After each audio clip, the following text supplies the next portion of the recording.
Next Friday on Cinema Europe, a country in torment, a people divided, a young boy's journey from schoolyard to battlefield, an awakening, a coming of age, and a loss of innocence.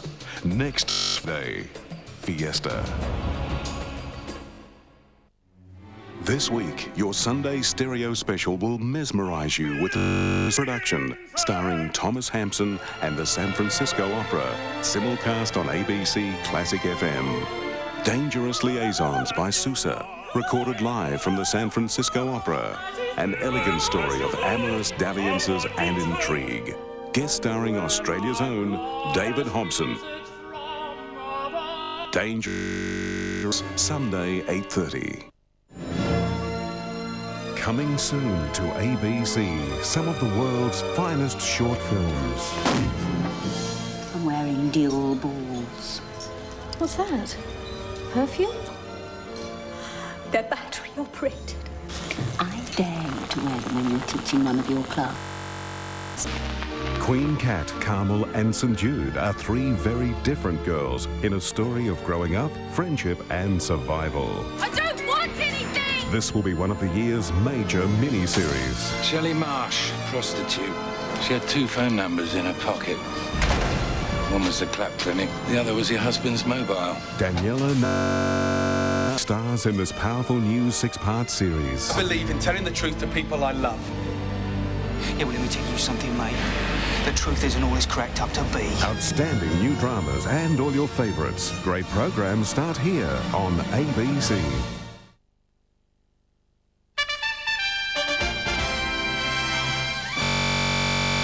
Evening, Geoff Sims with ABC News. Cricket stars Shane Warne and Mark Waugh had their day in court today, telling how they took money from an Indian bookie. But both men told the Pakistani match-fixing inquiry they'd never been involved in throwing a game. Mark Waugh and Shane Warne shocked the cricket world when they admitted taking money from an elite. They both got the chance to clear their name of links with bribery or match-fixing at a special sitting of Pakistan's judicial inquiry in... Looking to the hearing, I'm looking forward to helping out the... Mark Waugh revealed he met an Indian bookmaker called John in a Sri Lankan hotel in September 1994 and then introduced him to Shane Warne at a local casino. $1,000 from the mysterious Indian bookmaker known as John. Mark Waugh confirmed in today's hearing he gave the man pitch and weather tips on 10 separate occasions. Shane Warne gave John similar information 3 times. In a statement, Warne told the hearing of his first meeting with John. The bookie allegedly said, "It's a pleasure to meet you. Please take..." Warne claims he said he didn't want the money, but that John told him he would be very offended if he didn't take it. Warne then said, "OK, thanks very much." So I've never been involved in any match fixing or bribery. Yes, I accepted $5,000 from a bookmaker. Well, John never asked us to fix a match, whether he's done that to other... John's real identity. Does it seem slightly odd to you that they don't know the name of John? You tell me. Both repeated their allegations that Salim Malik offered them $200,000 to play badly in Pakistan in 1990. Malik's lawyer says both are lying. On instructions of my client, that are exactly the instructions of my client, that the allegations are false. The pair now fly to Brisbane to start their one-day campaign. The inquiry continues tomorrow with Cricket Board Chairman Alan Crompton giving evidence.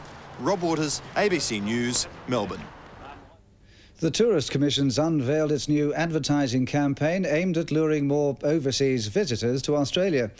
There's been some criticism that the campaign focuses on old stereotypes, but the Commission says Australia can't be...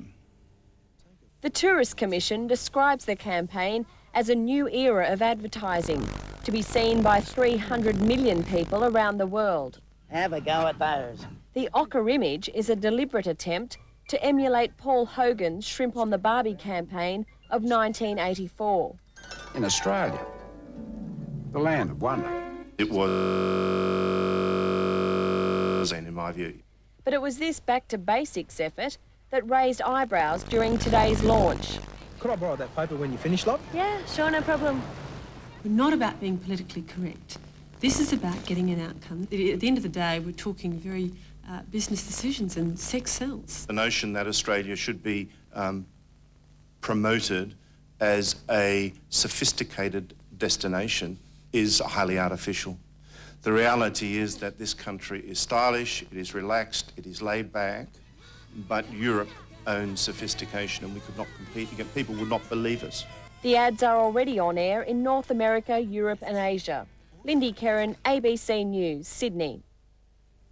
Republican and Democratic senators will meet early tomorrow to resolve disagreements over how to conduct Bill Clinton's impeachment trial.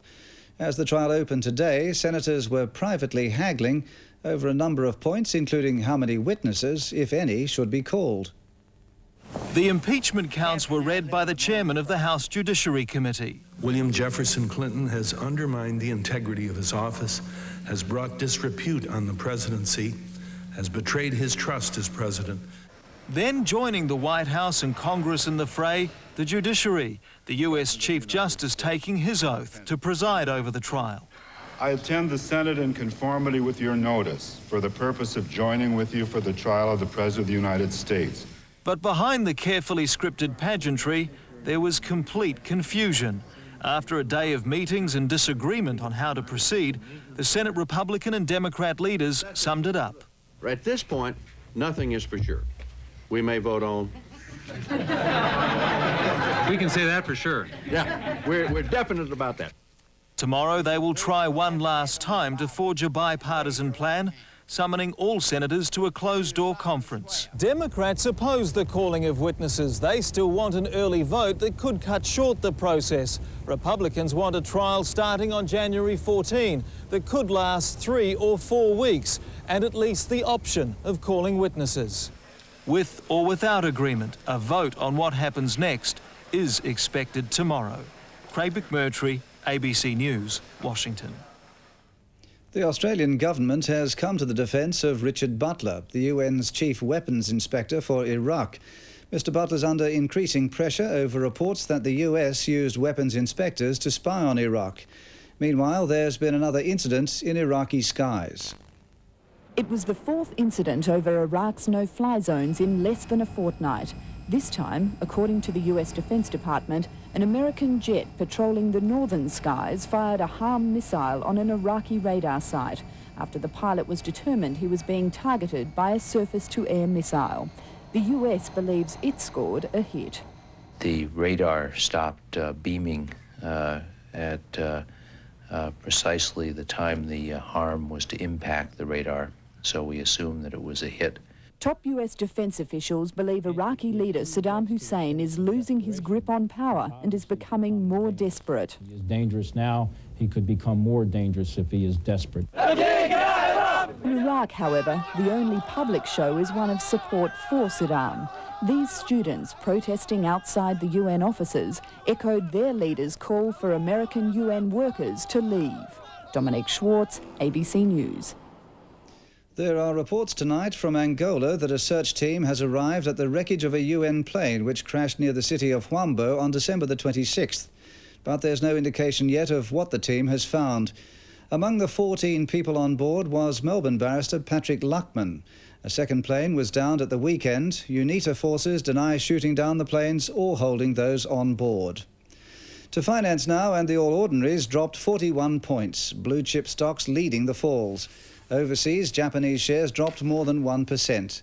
The Australian dollar has continued to rise against the greenback. Now the national weather for the start of the weekend. Rain periods for Darwin, a few showers in Sydney, the chance of a late shower in Perth. Showers clearing from Canberra and fine in the other capital cities. And that's all from the National Newsroom. Good night.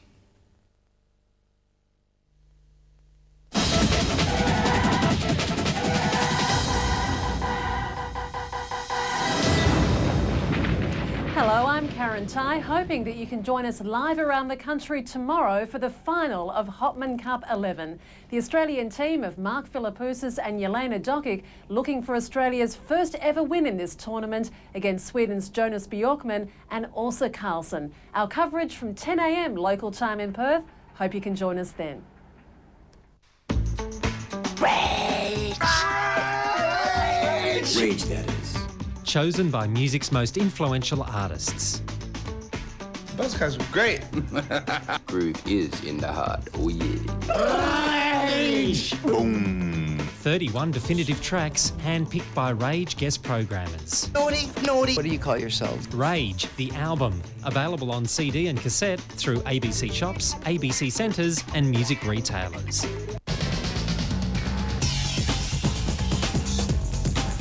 The National Soccer League heads to the Gong this weekend for another prospective goal-scoring bonanza.